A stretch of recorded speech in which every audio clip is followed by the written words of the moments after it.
ವೀಕ್ಷಕರೇ, ಈ ಕಥೆಯನ್ನು ನೋಡುತ್ತಿರುವವರಿಗೆಲ್ಲರಿಗೂ ಒಂದು ಮನವಿಯನ್ನು ಮಾಡುತ್ತಿದ್ದೇನೆ. ಯಾರೆಲ್ಲ ನನ್ನ ಚಾನಲನ್ನು ಸಬ್ಸ್ಕ್ರೈಬ್ ಮಾಡಿ ನೋಡುತ್ತಿದ್ದೀರೋ ಅವರಿಗೆಲ್ಲರಿಗೂ ಧನ್ಯವಾದಗಳು. ಇನ್ನು ಯಾರು ನನ್ನ ಚಾನಲನ್ನು ಸಬ್ಸ್ಕ್ರೈಬ್ ಮಾಡಿಲ್ಲೋ ದಯವಿಟ್ಟು ಕೆಳಗೆ ಕಾಣುವ ಸಬ್ಸ್ಕ್ರೈಬ್ ಬಟನ್ ಅನ್ನು ಕ್ಲಿಕ್ ಮಾಡಿ ಸಪೋರ್ಟ್ ಮಾಡಿ.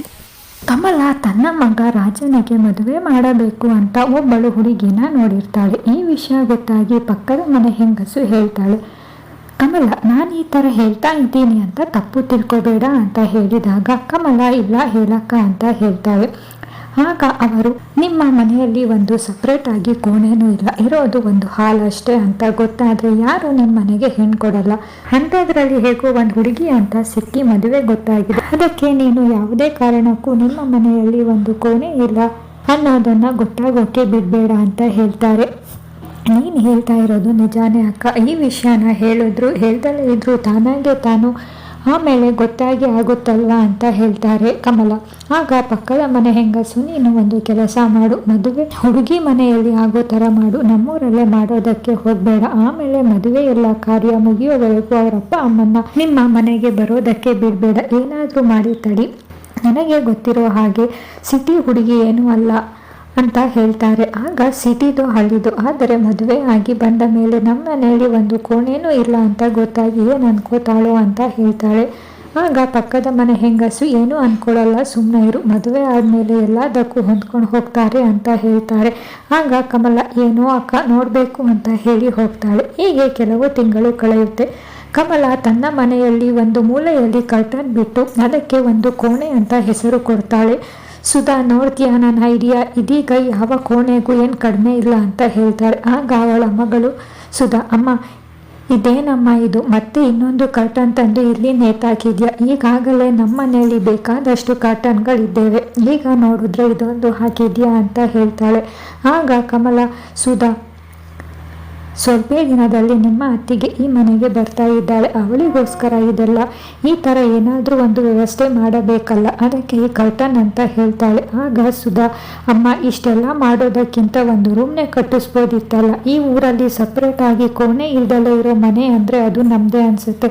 ಇದಕ್ಕೆ ನಾನು ನಮ್ಮ ಫ್ರೆಂಡ್ಸ್ ಯಾರನ್ನು ನಮ್ಮ ಮನೆಗೆ ಕರೆಯೋದೇ ಇಲ್ಲ, ಕರೆಯೋದಕ್ಕೆ ಒಂಥರ ಆಗುತ್ತೆ ಗೊತ್ತಾ ಅಂತ ಹೇಳ್ತಾಳೆ. ಆಗ ಕಮಲ, ಸಾಕು ಸುಮ್ಮನೆ ಇರೆ, ನಿನ್ನ ಫ್ರೆಂಡ್ಸ್ ಎಲ್ಲ ಏನು ಕೋಟ್ಯಾಧೀಶ್ವರ ಅಂತ ಹೇಳ್ತಾಳೆ. ಆಮೇಲೆ ಅದೆಲ್ಲ ಬಿಡು, ನನ್ನ ಮಗ ಸೊಸೆಗೆ ಏನೋ ಒಂದು ವ್ಯವಸ್ಥೆ ಮಾಡಿದ್ನಲ್ಲ ಅದು ಖುಷಿ, ಇಬ್ಬರು ಕರ್ಟನ್ ಹಿಂದೆ ಇರ್ತಾರೆ ಅಂತ ನಗ್ತಾಳೆ. ಆಗ ಅವಳ ಮಗಳು ಸುಧಾ, ನಿನ್ನ ಐಡಿಯಾನೋ ಅಂತ ಹೇಳಿ, ಸರಿ ನಾನು ಕಾಲೇಜಿಗೆ ಹೋಗಿ ಬರ್ತೀನಿ ಅಂತ ಹೇಳಿ ಹೋಗ್ತಾಳೆ. ಕಮಲನ ಮಗ ರಾಜುಗೆ ಸ್ವಾತಿ ಅನ್ನುವ ಹುಡುಗಿ ಜೊತೆ ಮದುವೆ ಗೊತ್ತಾಗಿರುತ್ತದೆ. ಸ್ವಾತಿ ತಂದೆ ತಾಯಿ ತುಂಬಾ ಬಡತನದಲ್ಲಿ ಇದ್ದಿದ್ದರಿಂದ ಹುಡುಗನ ಮನೆ ಹೇಗಿದೆ ಅದು ಇದು ಅಂತ ತಡೆ ಕೆಡಿಸಿಕೊಳ್ಳದೆ ಮದುವೆಗೆ ಒಪ್ಪಿಗೆ ಕೊಟ್ಟಿರುತ್ತಾರೆ. ಹೀಗೆ ಸ್ವಲ್ಪ ಸಮಯದಲ್ಲೇ ಸ್ವಾತಿ ಮತ್ತು ರಾಜುಗೆ ಮದುವೆ ಆಗುತ್ತೆ. ಮದುವೆ ಆಗಿ ಸ್ವಾತಿ ಎಷ್ಟೋ ಕನಸುಗಳನ್ನು ಹೊತ್ತುಕೊಂಡು ಗಂಡನ ಮನೆಗೆ ಬರ್ತಾಳೆ. ಗಂಡನ ಮನೆಗೆ ಬಂದವಳಿಗೆ ಅಲ್ಲಿ ಒಂದು ಸಪ್ರೇಟ್ ಆಗಿ ಕೋಣೆ ಕೂಡ ಇಲ್ಲ ಅನ್ನೋದು ಗೊತ್ತಾಗಿ ತನ್ನ ಕನಸೆಲ್ಲ ನುಚ್ಚು ನೂರು ಆಯ್ತೇನೋ ಅಂತ ಅನಿಸುವುದಕ್ಕೆ ಶುರುವಾಗುತ್ತೆ.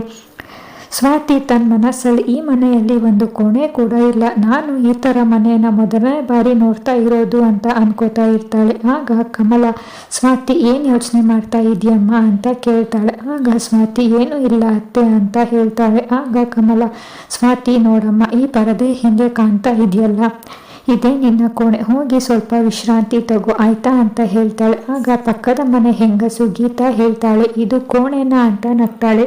ಇದು ಕೋಣೆನಾ ಇಲ್ಲ ಪರದೆ ಬಿಟ್ಟಿರೋ ಸ್ಟೇಜಾ ಅಂತ ಕೇಳ್ತಾಳೆ. ಸ್ವಾತಿ, ಹೋಗಮ್ಮ ಹೋಗು, ಪರದೆ ಬಿಟ್ಟಿರೋ ಈ ಕೋಣೆ ಒಳಗಡೆ ಹೋಗಿ ವಿಶ್ರಾಂತಿ ತಗೋ ಅಂತ ನಗ್ತಾ ಇರ್ತಾಳೆ. ಆಗ ಕಮಲ, ಏ ಗೀತಾ ಏನು ಆಡ್ಕೋತಾ ಇದೆಯಾ ಅಂತ ಕೇಳ್ತಾಳೆ. ಆಗ ಗೀತಾ, ನಾನೇನು ಆಡ್ಕೋತಾ ಇದ್ದೀನಿ, ಇರೋ ವಿಷಯನ ಹೇಳ್ದೆ ಅಂತ ಹೇಳಿ ಅಲ್ಲಿಂದ ಹೋಗ್ತಾಳೆ. ಆಮೇಲೆ ಕಮಲ, ಸ್ವಾತಿ ನೀನು ಅವ್ರ ಮಾತಿಗೆಲ್ಲ ಕಿವಿ ಕೊಡಬೇಡ, ನೀನು ಹೋಗಮ್ಮ ಕೋಣೆ ಒಳಗೆ ಹೋಗಿ ವಿಶ್ರಾಂತಿ ತಗೋ ಅಂತ ಹೇಳಿ ಅಲ್ಲಿಂದ ಹೋಗ್ತಾಳೆ. ಪರದೆ ಬಿಟ್ಟಿರೋ ಕೋಣೆ ಒಳಗಡೆ ಹೋಗ್ತಾಳೆ. ಅಲ್ಲಿಗೆ ಅವನ ಗಂಡ ರಾಜು ಕೂಡ ಬರ್ತಾರೆ. ಆಗ ರಾಜು ಸ್ವಾತಿ ನಿನಗೆ ನೋಡು ಕೋಣೆ ಅಂತ ಸಿಕ್ಕಿರೋದು, ಈ ಮನೆಯಲ್ಲಿ ನಿನ್ನೆ ಅದೃಷ್ಟವಂತೆ ಅಂತ ಹೇಳ್ತಾರೆ. ಆಗ ಸ್ವಾತಿ, ಅದೃಷ್ಟವಂತೇನ, ಅದನ್ನ ಅದೃಷ್ಟಕ್ಕೆ ಬೆಂಕಿ ಬಿತ್ತು ಕರ್ಟನ್ ಬಿಟ್ಟಿದ್ರೆ ಅದು ಕೋಣೆ ಆಗುತ್ತಾ? ಇಲ್ಲಿ ಪ್ರೈವಸಿ ಅನ್ನೋದು ಎಲ್ಲಿ ಇರುತ್ತೆ ನೀವೇ ಹೇಳಿ. ಇವತ್ತು ನಮ್ಮ ಫಸ್ಟ್ ನೈಟು ರೀ. ಪರದೆ ಬಿಟ್ಟಿರೋ ಕೋಣೆಯಲ್ಲಿ ನಾವು ಫಸ್ಟ್ ನೈಟ್ ಮಾಡ್ಕೊಳ್ಳೋದಕ್ಕೆ ಆಗುತ್ತಾ? ನಾವು ಇಲ್ಲಿ ಏನೇ ಮಾಡಿದ್ರು ಎಲ್ಲರಿಗೂ ಗೊತ್ತಾಗುತ್ತೆ, ನನಗೆ ಹಿಂಸೆ ಆಗ್ತಿದೆ ಅಂತ ಹೇಳ್ತಾಳೆ. ಆಗ ರಾಜು, ನನಗೆ ಇದೆಲ್ಲ ಅರ್ಥ ಆಗಲ್ಲ ಅಂತ ಅಂದ್ಕೊಂಡಿದ್ಯಾ? ಅದಕ್ಕೆ ನಾನು ಫಸ್ಟ್ ನೈಟ್ಗೆ ಎಲ್ಲ ವ್ಯವಸ್ಥೆಯನ್ನು ಮಾಡಿದ್ದೇನೆ. ರಾಜು ತನ್ನ ಫಸ್ಟ್ ನೈಟನ್ನು ತನ್ನ ಫ್ರೆಂಡ್ ಮನೆಯಲ್ಲಿ ಮಾಡ್ಕೋತಾನೆ. ಮಾರನೇ ದಿನ ಸ್ವಾತಿ ಖುಷಿಯಿಂದ ತನ್ನ ಗಂಡನ ಮನೆಗೆ ಬರ್ತಾಳೆ. ಮನೆಗೆ ಬಂದ ಸ್ವಾತಿ ಅಲ್ಲಿ ಹೊರಗಡೆ ದೃಶ್ಯ ನೋಡಿ ದಂಗಾಗಿ ಬಿಡ್ತಾಳೆ. ಅಯ್ಯೋ ದೇವ್ರೆ, ಇಲ್ಲಿ ಎಷ್ಟೋ ಮನೆಗಳಿಗೆ ಸೇರಿ ಇರೋದು ಇದು ಒಂದೇ ಟಾಯ್ಲೆಟಾ? ಇವರೆಲ್ಲ ಈ ಥರ ಕ್ಯೂ ನಿಂತಿರೋದು ಟಾಯ್ಲೆಟ್ಗೆ ಹೋಗೋಕ? ಟಾಯ್ಲೆಟ್ ರೂಮ್ಗೂ ಈ ಥರ ಕರ್ಟನ್ ಹಾಕಿದ್ದಾರೆ. ಅದು ಅಲ್ಲದೆ ಒಳಗಡೆ ಹೋಗಿರೋರು ಹಾಡು ಬೇರೆ ಹೇಳುತ್ತಿದ್ದಾರೆ ಅಂತ ಮನಸ್ಸಲ್ಲೇ ಮಾತಾಡ್ಕೋತಾಳೆ. ಆಮೇಲೆ ಹತ್ತಿರ ಬಂದು, ಅತ್ತೆ ಸುಧಾ, ನೀವು ಟಾಯ್ಲೆಟ್ ರೂಮ್ಗೆ ಹೋಗೋದಕ್ಕೆ ಈ ಥರ ನಿಂತಿರೋದಾ ಅಂತ ಕೇಳ್ತಾಳೆ. ಆಗ ಅವಳ ನಾದಿನಿ, ಹೌದು ಅತ್ತಿಗೆ, ನೀವು ಮುಂದೆ ಇದನ್ನೇ ಅಭ್ಯಾಸ ಮಾಡ್ಕೋಬೇಕು ಅಂತ ಹೇಳಿದಾಗ ಅದನ್ನು ಕೇಳಿ ಸ್ವಾತಿಗೆ ಶಾಕ್ ಆಗುತ್ತೆ. ಹೌದು, ಈಗಾಗಲೇ ಟಾಯ್ಲೆಟ್ ರೂಮ್ಗೆ ಹೋಗಿರೋರು ಯಾಕೆ ಹಾಡು ಹೇಳ್ತಾ ಇದ್ದಾರೆ ಅಂತ ಕೇಳ್ತಾಳೆ. ಆಗ ಅವಳ ನಾದಿನಿ, ಯಾಕೆ ಅಂತ ಅಂದರೆ, ಈ ಟಾಯ್ಲೆಟ್ ರೂಮಿಗೆ ಕರ್ಟನ್ ಬಿಟ್ಟಿದ್ದಾರೆ. ಒಳಗಡೆ ಇರುವವರು ಹಾಡು ಹೇಳಿಲ್ಲ ಅಂತ ಅಂದರೆ ಒಳಗೆ ಯಾರು ಇದ್ದಾರೆ ಅಂತ ಇನ್ನೊಬ್ಬರು ಬರೋರಿಗೆ ಹೇಗೆ ಗೊತ್ತಾಗುತ್ತೆ? ಅದಕ್ಕೆ ಹಾಡು ಹೇಳಬೇಕು ಒಳಗಡೆ ಹೋದ್ಮೇಲೆ. ನೀವು ಅಷ್ಟೇ ಅತ್ತಿಗೆ, ಒಳಗಡೆ ಹೋದ್ಮೇಲೆ ಹಾಡು ಹೇಳೋದನ್ನು ಮಾತ್ರ ಮರಿಬೇಡಿ ಅಂತ ಹೇಳ್ತಾಳೆ. ಆಗ ಸ್ವಾತಿಗೆ ಶಾಕ್ ಆಗುತ್ತೆ. ಏನು ಹೇಳ್ತಾ ಇದೆಯಾ ಸುಧಾ ಅಂತ ಕೇಳ್ತಾರೆ. ಆಗ ಅವಳ ನಾದಿನಿ, ಅತ್ತಿಗೆ ಇರೋದನ್ನೇ ಹೇಳ್ತಾ ಇದ್ದೀನಿ, ಬೇಗ ಹೋಗಿ ಲೈನಲ್ಲಿ ನಿಂತ್ಕೊಳ್ಳಿ ಅಂತ ಹೇಳ್ತಾಳೆ. ಆಗ ಸ್ವಾತಿ, ಅಯ್ಯೋ ದೇವ್ರೆ, ನನಗೆ ನೋಡಿದರೆ ಫುಲ್ ಪ್ರೆಷರ್ ಆಗ್ತಾ ಇದೆ, ಏನಪ್ಪಾ ಮಾಡಲಿ ಅಂತ ಮನಸ್ಸಲ್ಲಿ ಅಂದ್ಕೊಂಡು ಗಟ್ಟಿಯಾಗಿ ಹೊಟ್ಟೆ ಹಿಡ್ಕೊಂಡು ನಿಂತಿರುತ್ತಾಳೆ. ಅದನ್ನು ನೋಡಿದ ಅತ್ತಿಗೆ ಅವಳಿಗೆ ಕಂಟ್ರೋಲ್ ಮಾಡ್ಕೊಳ್ಳೋದಕ್ಕೆ ಆಗ್ತಾ ಇಲ್ಲ ಅಂತ ಗೊತ್ತಾಗುತ್ತೆ. ಆಗ ಅವರ ಅತ್ತೆ ಸುಧಾಗೆ, ಸುಧಾ ಪಾಪ, ಅವಳು ಹೊಸದಾಗಿ ಇಲ್ಲಿಗೆ ಬಂದಿದ್ದಾಳೆ, ಅವಳಿಗೆ ಇದೆಲ್ಲ ಹೊಸದು, ಅವಳಿಗೆ ನೋಡಿದ್ರೆ ಯಾಕೋ ತಡ್ಕೊಳ್ಳೋಕ್ಕೆ ಆಗ್ತಾ ಇಲ್ಲ ಅನ್ಸುತ್ತೆ, ಇವತ್ತು ಒಂದಿನ ಅವಳಿಗೆ ಹೋಗೋದಕ್ಕೆ ಬಿಟ್ಟು ಬಿಡೋಣ ಅಂತ ಹೇಳ್ತಾಳೆ. ಆಗ ಸುಧಾ, ಸರಿ ಆಯಿತು ಬಿಡಮ್ಮ, ಆಮೇಲೆ ಇಲ್ಲೇ ಮಾಡ್ಕೊಂಡ್ಬಿಟ್ರೆ ಏನು ಮಾಡೋದು, ಹೋಗಲಿ ಬಿಡು ಅಂತ ಹೇಳಿ ಅತ್ತಿಗೆ ಹೋಗಿ ಬೇಗ ಹೋಗಿ ಅಂತ ಹೇಳ್ತಾಳೆ. ಆಗ ಸ್ವಾತಿ ಮುಜುಗರದಿಂದ ತಲೆ ಕೆಳಗೆ ಹಾಕ್ಕೊಂಡು ಟಾಯ್ಲೆಟ್ ರೂಮ್ ಒಳಗಡೆ ಹೋಗ್ತಾಳೆ. ಸ್ವಾತಿ ಸ್ನಾನ ಎಲ್ಲ ಮುಗಿಸಿ ಫ್ರೆಶ್ ಆಗಿ ಬಂದು ಅಡುಗೆ ಮಾಡೋದಕ್ಕೆ ಅಂತ ರೆಡಿ ಆಗ್ತಾಳೆ. ಆಗ ಕಮಲ, ಸ್ವಾತಿ ಬಾ, ನಾನು ನಿನಗೆ ಅಡುಗೆ ಮನೆ ತೋರಿಸುತ್ತೇನೆ ಅಂತ ಹೇಳಿ ಕಮಲ ಒಂದು ಮೂಲೆಯಲ್ಲಿ ಒಲೆನ ಮಾಡಿ ಅದಕ್ಕೆ ಅಡುಗೆ ಮನೆ ಅಂತ ಮಾಡಿಕೊಂಡಿರುತ್ತಾಳೆ. ಅಲ್ಲಿಗೆ ಒಂದು ಪರದೆ ಕೂಡ ಇರೋದಿಲ್ಲ. ಅಲ್ಲಿಗೆ ಪಕ್ಕದ ಮನೆ ಗೀತಾ ಬರ್ತಾಳೆ. ಸ್ವಾತಿ, ನಿನ್ನ ಗಂಡನ ಮನೆ ಒಂಥರ ಮ್ಯಾಜಿಕ್ ಮನೆ ಇದ್ದ ಹಾಗೆ, ಇಂಥ ಮನೆ ನೀನು ಎಲ್ಲಿ ನೋಡೋದಕ್ಕೆ ಸಾಧ್ಯ ಇಲ್ಲ. ಒಂದು ಪರದೆ ಕಟ್ಟಿದ್ರೆ ಸಾಕು, ಅದೇ ಕೋಣೆನೂ ಆಗುತ್ತೆ, ಅಡುಗೆ ಮನೆಯೂ ಆಗುತ್ತೆ, ಬಚ್ಚಲ ಮನೆಯೂ ಆಗುತ್ತೆ ಅಂತ ನಗ್ತಿರ್ತಾಳೆ. ಆಗ ಕಮಲ, ಲೇ ಗೀತಾ, ನೀನು ಬಂದು ಬೇಡದಲ್ಲೇ ಇರೋದನ್ನು ಮಾತಾಡಿ ಬೆಂಕಿ ಹಚ್ಚುವುದಕ್ಕೆ ನೋಡಬೇಡ. ನನಗೆ ಗೊತ್ತು ನೀವೆಲ್ಲ ಯಾಕೆ ಈ ಥರ ಆಡ್ತಾ ಇದ್ದೀರಾ ಅಂತ. ನನ್ನ ಮಗನ ಮದುವೆ ಆಗ್ಬಿಡ್ತಲ್ಲ, ಅದಕ್ಕೆ ಹೊಟ್ಟೆ ಉರಿ ನಿಮಗಿಲ್ಲ, ಅದಕ್ಕೆ ಬಂದು ಸೊಸೆ ಎದುರಿಗೆ ಬೇಡದಲ್ಲೇ ಇರೋ ಮಾತು ಆಡ್ತೀರಾ ಅಂತ ಹೇಳ್ತಾಳೆ. ಆಗ ಗೀತಾ, ಇರೋದನ್ನು ಹೇಳ್ತಿರೋದು ಅಂತ ಹೇಳಿ ಅಲ್ಲಿಂದ ಹೋಗ್ತಾಳೆ. ಆಗ ಕಮಲ, ಎಷ್ಟೇ ಕೊಬ್ಬಿರ್ಬೇಕು ಇವಳಿಗೆ ಅಂತ ಅನ್ಕೋತಾಳೆ. ನಂತರ ಸ್ವಾತಿ ಮನೆಯಲ್ಲಿ ಒಂದು ಮೂಲೆಯಲ್ಲಿ ಮಾಡಿರುವಂತಹ ಒಲೆ ಮುಂದೆ ಕೂತ್ಕೊಂಡು ಅಡುಗೆ ಮಾಡ್ತಾಳೆ. ನಾನು ಅಂದುಕೊಂಡಿದ್ದ ರೀತಿ ಏನು, ಇಲ್ಲಿ ನಾನು ಇರೋ ರೀತಿ ಏನು, ನನ್ನ ಜೀವನ ಈ ರೀತಿ ಇರುತ್ತೆ ಅಂತ ನಾನು ಅಂದ್ಕೊಂಡೇ ಇರಲಿಲ್ಲ.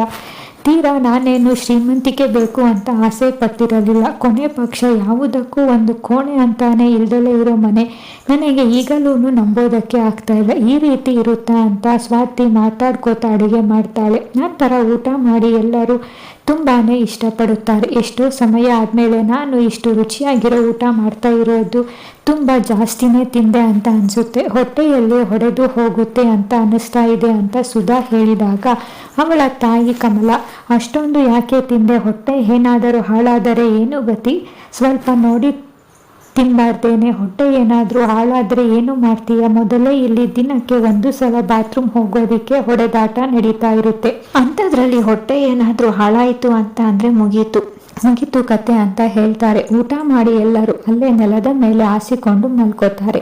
ಆಗ ಅವಳ ನಾದಿನಿ, ಅತ್ತಿಗೆ ನಿಮಗೆ ನಮ್ಮನೆ ಯಾವುದೋ ರೈಲ್ವೆ ಸ್ಟೇಷನ್ ಥರ ಅನ್ನಿಸ್ತಾ ಇಲ್ವಾ? ನಾನು ಯಾಕೆ ಕೇಳ್ತಾ ಇದ್ದೀನಿ ಅಂತ ಅಂದರೆ, ಇವಾಗ ನೋಡಿ, ರೈಲ್ವೆ ಸ್ಟೇಷನಲ್ಲಿ ಬಸ್ ಸ್ಟ್ಯಾಂಡ್ ಆಗಲಿ, ಒಂದು ಕಡೆ ಒಬ್ಬರು ತಿಂತಾ ಇದ್ರೆ ಇನ್ನೊಂದು ಕಡೆ ಒಬ್ಬರು ಮಲ್ಕೊಂಡು ನಿದ್ದೆ ಹೊಡಿತಾ ಇರ್ತಾರೆ. ಎಲ್ಲೂ ಯಾವುದೇ ಪಾರ್ಟಿಷನ್ ಇರುವುದಿಲ್ಲ. ಅದಕ್ಕೆ ನಾನು ನಿಮಗೆ ನಮ್ಮನೆ ಯಾವುದೋ ರೈಲ್ವೆ ಸ್ಟೇಷನ್ ಅನ್ನಿಸ್ತಾ ಇದೆಯಾ ಅಂತ ಕೇಳಿದ್ದು ಅಂತ ಹೇಳ್ತಾಳೆ. ಆದರೆ ಅವಳು ಏನು ಮಾತಾಡೋದಿಲ್ಲ. ನಂತರ ಅವಳ ನಾದಿನಿ ಅತ್ತಿಗೆ ಯಾಕೆ ಏನು ಮಾತಾಡ್ತಾ ಇಲ್ಲ, ನೋಡಿ ಅತ್ತಿಗೆ, ನಮ್ಮ ಮನೆಯಲ್ಲಿ ಏನಿದೆಯೋ ಇಲ್ವೋ ಆದರೆ ಮಾತಾಡೋದಕ್ಕೆ ಪೂರ್ತಿ ಸ್ವಾತಂತ್ರ್ಯ ಇದೆ, ನೀವು ಮಾತಾಡಿ ಅಂತ ಹೇಳ್ತಾಳೆ. ಆಗ ಸ್ವಾತಿ ಏನಂತ ಹೇಳಲಿ ಸುಧಾ, ನನ್ನ ತವರು ಮನೆಯಲ್ಲಿ ಶ್ರೀಮಂತರಲ್ಲದಿದ್ದರೂ ಪ್ರತಿಯೊಂದಕ್ಕೂ ಒಂದೊಂದು ಕೋಣೆ ಅಂತ ಇದೆ, ಆದರೆ ಇಲ್ಲಿ ಯಾವುದಕ್ಕೂ ಒಂದು ಕೋಣೆ ಅಂತ ಇಲ್ಲ ಅಲ್ವಾ? ಅಲ್ಲ, ನಮ್ಮಪ್ಪ ಅಮ್ಮ ಯಾವಾಗಾದರೂ ನಮ್ಮನೆ ಬಂದರೆ ಅವರು ಎಲ್ಲಿ ಇರ್ತಾರೆ, ಎಲ್ಲಿ ಮಲ್ಕೋತಾರೆ ಅಂತ ಹೇಳ್ತಾಳೆ. ಆಗ ಅವಳ ಅತ್ತೆ ಕಮಲ, ನೀನು ಅದರ ಬಗ್ಗೆ ಚಿಂತೆ ಮಾಡಬೇಡ, ನಿಮ್ಮಪ್ಪ ಏನಾದರೂ ಬಂದು ಅಂತ ಅಂದರೆ ಅವರಿಗೆ ಮಲ್ಕೊಳ್ಳೋದಕ್ಕೆ ಪಕ್ಕದ ಮನೆ ಇಲ್ವಾ ಅಂತ ಹೇಳ್ತಾಳೆ. ಆಗ ಸ್ವಾತಿಗೆ ಶಾಕ್ ಆಗುತ್ತೆ. ಅದು ಹೇಗಾಗುತ್ತೆ ಹೇಳಿ, ಇಲ್ಲಿ ಅಕ್ಕಪಕ್ಕದ ಮನೆಯವರು ಸಾಮಾನ್ಯದವರಿದ್ದಾರ, ಪ್ರತಿಯೊಂದು ವಿಷಯಕ್ಕೂ ಮಾತಾಡ್ತಾರೆ, ಇನ್ನು ನಮ್ಮ ಅಪ್ಪ ಅಮ್ಮ ಬಂದು ಅವರ ಮನೆಯಲ್ಲಿ ಮಲ್ಕೊಂಡ್ರೆ ಮುಗೀತು ಕತೆ ಅಂತ ಹೇಳ್ತಾರೆ. ಆಗ ಕಮಲ, ಸುಮ್ಮನೆ ಇರಮ್ಮ, ಏನೂ ಆಗಲ್ಲ ಅಂತ ಹೇಳ್ತಾಳೆ. ದಿನಗಳು ಹೀಗೆ ಕಳೀತಾ ಇರುತ್ತೆ. ಅಕ್ಕಪಕ್ಕದ ಹೆಂಗಸರು ಯಾವ ರೀತಿ ಮಾತಾಡ್ಕೊಳ್ಳೋದಕ್ಕೆ ಶುರು ಮಾಡ್ತಾರೆ ಅಂತ ಅಂದರೆ ಸ್ವಾತಿಗೆ ಮಕ್ಕಳೇ ಆಗಲ್ವೇನೋ ಅನ್ನೋ ರೀತಿ ಮಾತಾಡೋದಕ್ಕೆ ಶುರು ಮಾಡ್ತಾರೆ. ಕಮಲ ಸೊಸೆ ಏನೋ ತಂದ್ಲು, ಆದರೆ ಸೊಸೆ ಬಂದು ಎಷ್ಟು ಸಮಯ ಆದರೂ ಅವ್ರ ಮನೆಯಲ್ಲಿ ಮೊಮ್ಮಗು ಮಾತ್ರ ಬರಲಿಲ್ಲ. ಇನ್ನೊಬ್ಬಳು, ಹೌದು ಕಣೆ, ನಾನು ಅದನ್ನೇ ಹೇಳಬೇಕು ಅಂತ ಇದ್ದೆ, ಸೊಸೆ ಬಂದು ಇಷ್ಟು ಸಮಯ ಆದರೂ ಒಂದು ಸಿಹಿ ಸುದ್ದಿ ಇಲ್ಲ.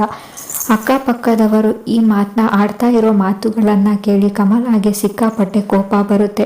ಅವಳು ಸೀದಾ ಮನೆಗೆ ಹೋಗ್ತಾಳೆ. ಮನೆಗೆ ಬಂದು ಸೊಸೆಗೆ ಹೇಳ್ತಾಳೆ, ನೋಡು ಸ್ವಾತಿ, ನಾನು ಈಗ ಹೇಳೋದನ್ನು ಸರಿಯಾಗಿ ಕಿವಿ ಕೊಟ್ಟು ಕೇಳಿಸಿಕೊ, ನನಗೆ ಇವಾಗ ಮೊಮ್ಮಗು ಬೇಕು ಅಂದರೆ ಬೇಕು, ಮದುವೆಯಾಗಿ ಇಷ್ಟು ಸಮಯ ಆಯಿತು, ಒಂದು ಸಿಹಿ ಸುದ್ದಿ ಇಲ್ಲ, ಅಕ್ಕಪಕ್ಕದ ಹೆಂಗಸರೆಲ್ಲ ಆಡ್ಕೋತಾ ಇದ್ದಾರೆ, ನೋಡು ನನಗೆ ಮೊಮ್ಮಗು ಬೇಕು ಅಷ್ಟೇ ಅಂತ ಹೇಳ್ತಾಳೆ. ಆಗ ಸ್ವಾತಿ, ನೋಡಿ ಅತ್ತೆ, ನಾನು ಇಲ್ಲಿವರೆಗೂ ಯಾವುದಕ್ಕೂ ಏನೂ ಮಾತಾಡಿಲ್ಲ, ಎಲ್ಲದಕ್ಕೂ ಸಹಿಸಿಕೊಂಡು ಸುಮ್ಮನೆ ಇದ್ದೆ, ಆದರೆ ಇವತ್ತು ನೀವು ಇವಾಗ ಆಡ್ತಾ ಇರೋ ಮಾತು ನನ್ನ ತಾಳ್ಮೆ ಕಳ್ಕೋಬೇಕಾಗಿದೆ. ಅಲ್ಲ ಅತ್ತೆ, ಈ ಮನೆಯಲ್ಲಿ ಒಂದೇ ಒಂದು ಕೋಣೆ ಇಲ್ಲ, ಮದುವೆಯಾಗಿ ಮೊದಲನೇ ದಿನ ನಾನು ನನ್ನ ಗಂಡನ ಜೊತೆ ಇದ್ದಿದ್ದು ಬಿಟ್ಟರೆ ನಾವು ಒಂದೇ ಒಂದು ದಿನಾನು ಒಟ್ಟಿಗೆ ಇಲ್ಲ. ನಾನು ಇಲ್ಲಿ ನಿಮ್ಮ ಜೊತೆ ಮಲ್ಕೋತೀನಿ, ಅವರು ಅಲ್ಲಿ ಎಲ್ಲೋ ಮೂಲೆಯಲ್ಲಿ ಮಲ್ಕೋತಾರೆ, ಎಲ್ಲಿಂದ ಆಗಬೇಕು ಮಕ್ಕಳು ಅಂತ ಹೇಳ್ತಾಳೆ. ಆಗ ಕಮಲ, ಅದೆಲ್ಲ ನನಗೆ ಗೊತ್ತಿಲ್ಲ, ನನಗೆ ಮೊಮ್ಮಗ ಬೇಕು ಅಷ್ಟೇ ಅಂತ ಹೇಳ್ತಾಳೆ. ಆಗ ಸ್ವಾತಿ, ಸರಿ ಹಾಗಿದ್ರೆ ನಾನೇನು ಮಾಡಿದ್ರು ನೀವು ನನ್ನ ಕೇಳಬಾರ್ದು ಅಂತ ಅಷ್ಟೇ ಅಂತ ಹೇಳ್ತಾಳೆ ಸ್ವಾತಿ ಏನೇನೋ ಮಾಡಿ ಒಂದು ಕೋಣೆ ಕಟ್ಟಿಸುತ್ತಾಳೆ. ಅಲ್ಲಿ ಅವಳು ಮತ್ತೆ ಅವಳ ಗಂಡ ಇರ್ತಾಳೆ. ಸ್ವಲ್ಪ ಸಮಯದಲ್ಲಿ ಸ್ವಾತಿ ತಾಯಿ ಆಗ್ತಿರೋ ವಿಷಯ ಗೊತ್ತಾಗುತ್ತೆ. ಕಮಲ ಖುಷಿಯಿಂದ ಈ ವಿಷಯನ ಪಕ್ಕದ ಹೆಂಗಸರಿಗೆ ಹೇಳ್ತಾಳೆ. ನಂತರ ಮನೆಗೆ ಬಂದು ಸ್ವಾತಿ, ದಯವಿಟ್ಟು ನನ್ನ ಕ್ಷಮಿಸಿ ಬಿಡಮ್ಮ, ನಮ್ಮನೆಯಲ್ಲಿರೋ ಅನಾನುಕೂಲದ ಬಗ್ಗೆ ನಾನು ಗಮನ ಕೊಡದೆ ನಿನ್ನ ಮೇಲೆ ನಾನು ಕೋಪ ಮಾಡ್ಕೊಂಡು ಮಾತಾಡಿಬಿಟ್ಟೆ, ಅಕ್ಕಪಕ್ಕದವರು ಏನೋ ಮಾತಾಡ್ತಾರೆ ಅಂತ ನಾನು ನಿನ್ನ ಹತ್ತ ಬಂದು ಅವ್ರ ಥರನೇ ಮಾತಾಡ್ಬಿಟ್ಟೆ, ನನ್ನ ಕ್ಷಮಿಸ್ಬಿಡಮ್ಮ, ನಮ್ಮನೆಯಲ್ಲಿರೋ ಅನಾನುಕೂಲಗಳು, ಅದರಿಂದ ನಿನಗೆ ಏನು ತೊಂದರೆ ಆಗ್ತಿದೆ ಅದರ ಬಗ್ಗೆ ನಾನು ಯೋಚನೆ ಮಾಡಲಿಲ್ಲ ಅಂತ ಹೇಳ್ತಾಳೆ. ಆಗ ಸ್ವಾತಿ, ಹೋಗ್ಲಿ ಬಿಡಿ, ನೀವು ಅವತ್ತು ಆ ರೀತಿ ಹೇಳಿದ್ದಕ್ಕೆ ಒಂದು ಕೋಣೆ ಇಲ್ದಲೇ ಇರೋ ಮನೆಯಲ್ಲಿ ಒಂದು ಕೋಣೆಯಾದರೂ ರೆಡಿ ಆಗೋ ಹಾಗಾಯಿತು. ನೋಡೋದ್ರಲ್ಲ ಫ್ರೆಂಡ್ಸ್, ಇವತ್ತಿನ ಈ ವಿಡಿಯೋ ನಿಮಗೆ ಸ್ವಲ್ಪನಾದರೂ ಇಷ್ಟ ಆಗಿದ್ರೆ ಪ್ಲೀಸ್ ಚಾನಲ್ ಸಬ್ಸ್ಕ್ರೈಬ್ ಮಾಡಿ, ಹಾಗೆ ಲೈಕ್ ಮಾಡಿ. ಮುಂದಿನ ವಿಡಿಯೋದಲ್ಲಿ ಮತ್ತೆ ಸಿಗೋಣ. ಬಾಯ್.